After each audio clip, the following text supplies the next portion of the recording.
A Ucrânia busca fazer ataques em profundidade no território de Kursk a fim de conter a contraofensiva da Rússia naquela região. Nós temos, inclusive na região de Kursk, conforme nós sabemos, soldados norte-coreanos que lutam para defender a Rússia e eventualmente desocupar aquela localidade que é ocupada pelos ucranianos desde agosto de 2024. Hoje é dia 19 de janeiro de 2025 e nós temos aqui uma série de temas a tratarmos, inclusive este ataque com drones que a Ucrânia faz contra a região de Kursk, que foram abatidos pela defesa antiaérea da Rússia. Agora, o que chama muita atenção no dia de hoje são os relatos de soldados norte-coreanos, segundo o jornal The Guardian. Ok? Então, segundo o jornal The Guardian, nós temos os relatos dos soldados norte-coreanos que lutam ao lado da Rússia no território de Kursk a fim de reconquistar aquela região. Segundo o relato, nós temos o seguinte, os soldados não sabiam, norte-coreanos, que estavam indo para a guerra, isso é um ponto importante, e nem que sequer havia uma guerra. Então, não sabiam que há uma guerra em andamento.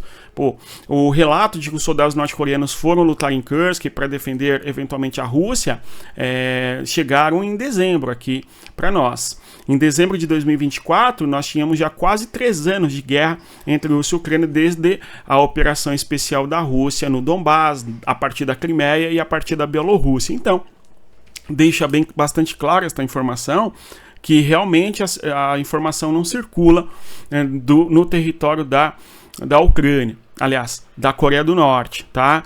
E segundo o relato, eles pensavam que iriam para um treinamento e não para uma guerra de fato, e houve até um susto, um estranhamento quando ele se deparou com os soldados norte-coreanos sendo abatidos, e uma tristeza certamente profunda abate ali sobre os soldados, e muitos até tiraram a própria vida, segundo os relatos de soldados norte-coreanos, tá? Que foram capturados, 2 deles foram capturados nos últimos dias pelo exército da Ucrânia, nós falamos aqui. Agora, muito se questiona que tais soldados receberam o nome russo por parte da Coreia do Norte e eventualmente usariam documentos de origem russa. Pelo menos esta é uma outra informação, porque nós vemos que a região oriental da Rússia apresenta a população com fenótipo parecido com o oriental. Aliás, é oriental a população de Tuvalu, por exemplo, e consequentemente vai se discutir que os soldados não são norte-coreanos e assim por diante. Entretanto, a Ucrânia afirma que são sim norte-coreanos e que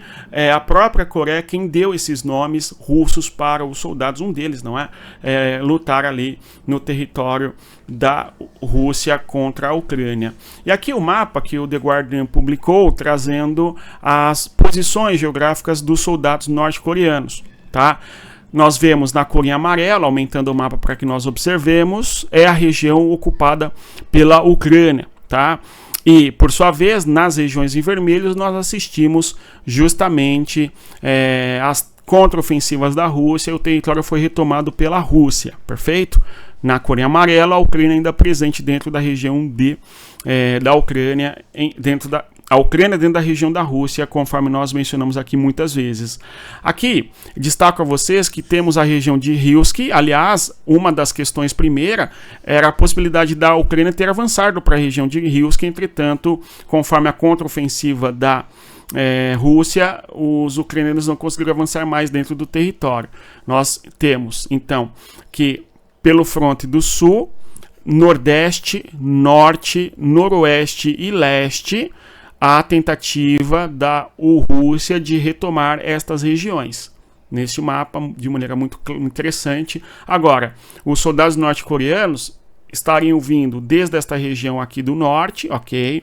A 93ª Brigada, bem como também da posição do leste, da posição do oeste, ou seja, toda a reconquista da região de Kursk seria feita aí por soldados norte-coreanos, segundo este mapa. Reitero, este mapa feito aí pelo Instituto da Guerra, ok, mas publicado ali foi retrabalhado esse mapa na sua arte, né, pelo jornal The Guardian, enfim. A região de Kursk é uma das mais polêmicas da guerra por vários fatores. Desperta muita discussão do porquê a Ucrânia invadiu ou ocupou, chame como quiser, né, Kursk nesse atual cenário, o quanto a Rússia se deixou envolver no seu próprio território na guerra. A Rússia não é um país poderoso militarmente, mas assiste o seu território ser ocupado por uma força inimiga e assim por diante. Vários assuntos Kursk desperta para que nós busquemos compreender a questão da guerra entre Rússia e Ucrânia. Tá? Agora, ainda sobre a região de Kursk, nós temos o Ministério de Defesa o Ministério de Diplomacia ali da Rússia, Maria Zakharova, trazendo informações que a mídia da Rússia repercutiu também. No caso aí, Zakharova trata sobre atrocidades, o que teria ocorrido em Kursk. É uma informação do Ministério de Relações Exteriores da Rússia, na região de Ruskoye Porotinoye, que é uma região que foi retomada pelos russos dentro de Kursk, enfim. E aí, a informação que ela traz é esta daqui. Aliás, não sei se vocês acompanham aí grupos de Telegram que analisam a guerra entre Rússia e Ucrânia. Os grupos que são pró-Rússia divulgaram muitos vídeos de porões, inclusive, e dentro desses porões ali as imagens de atrocidades que a Maria Zakharova atribui ao exército da Ucrânia. Tá? Informação importante essa. Acho que vale a pena a gente pensar que a guerra, lamentavelmente, tem problemas em todos os lados, ou não, ou Maria Zakharova está mentindo. Escreve nos comentários o que você acha. Note só, segundo Maria Zakharova, houve massacre de idosos na região de Kursk, tá certo? Então, o Ministério de Relações Exteriores da Rússia afirmando isso, tá? Então, essa é a primeira informação. Segundo, ontem na mídia russa apareceram imagens de um dos porões do povoado recém-libertado de Ruskoye Porotinoye, na região russa de Kursk. O porão estava cheio de moradores regionais idosos, de mãos amarradas, sinais de espancamento, enfim. Olhem vocês o que o Ministério de Relações Exteriores da Rússia está dizendo. O novo massacre de civis pelas tropas da Ucrânia é mais uma constatação da essência e, conforme vocês podem ler aqui, do regime de Kiev. Tudo bem? Então, é uma acusação bastante pesada que o Ministério de Relações Exteriores da Rússia imputa contra a Ucrânia. Vamos acompanhar e esperar mais informações deste caso e a resposta de Kiev também, para que nós compreendamos, tá? Agora, nos outros temas, nós temos no fronte de guerra a Rússia buscando avançar em Chassivyar e pressionando muito Pokrovsk. Nós temos a Rússia pressionando Pokrovsk pela região sudoeste, pela periferia do espaço urbano, a fim de que não haja confrontos diretos. E, claro, fazendo bombardeios dentro da localidade urbana de Pokrovsk nos últimos dias. Aliás, a gente tem assistido, né, visto constantemente a Rússia fazendo ataques contra a região de Pokrovsk. Outra coisa é a Eslováquia, mais uma vez, o Robert Fico dizendo críticas contra o Zelensky, falando que não irá dar apoio para a Ucrânia no contexto da União Europeia e mais, que vai bloquear apoio, eventualmente vetar apoio para a Ucrânia. Vamos acompanhar.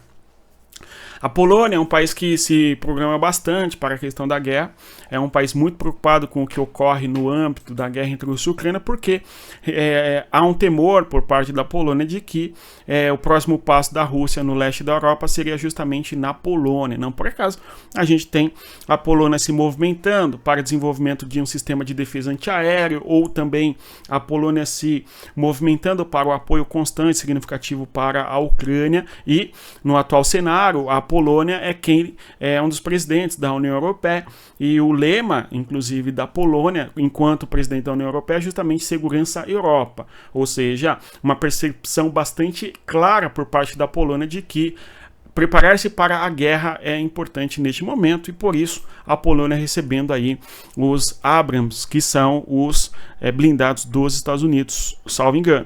Nós temos ainda, a Rússia buscando avançar na região de Donetsk, as declarações ali de que a Rússia teria avançado em voz de Zenka, Vozdivizhenka, no território de Donetsk. No dia 18 foi declarado que a Rússia teria avançado em 3, não é, vilarejos nesta região de Donetsk também, enfim. Vamos continuar acompanhando a guerra entre Rússia e Ucrânia. O principal tema que nós temos nas questões da diplomacia e tal, é justamente como que será a questão do governo Donald Trump. Donald Trump que chega a Washington nas últimas horas, conforme nós vimos, e amanhã, no dia 20 de janeiro, assume a presidência dos Estados Unidos, conforme veremos e vamos acompanhar o governo Trump. E qual que será, de verdade, as ações do governo Trump em relação à guerra que envolve a Rússia e a Ucrânia e tal. Para que nós observemos se haverá paz, como que será essa paz, se o Trump vai entregar a Ucrânia para a Rússia ou se vai apoiar a Ucrânia, se vai forçar uma paz, como é que será todo este processo. Continuaremos acompanhando, mas é isso. Se você chegou até aqui, agradeço sua presença.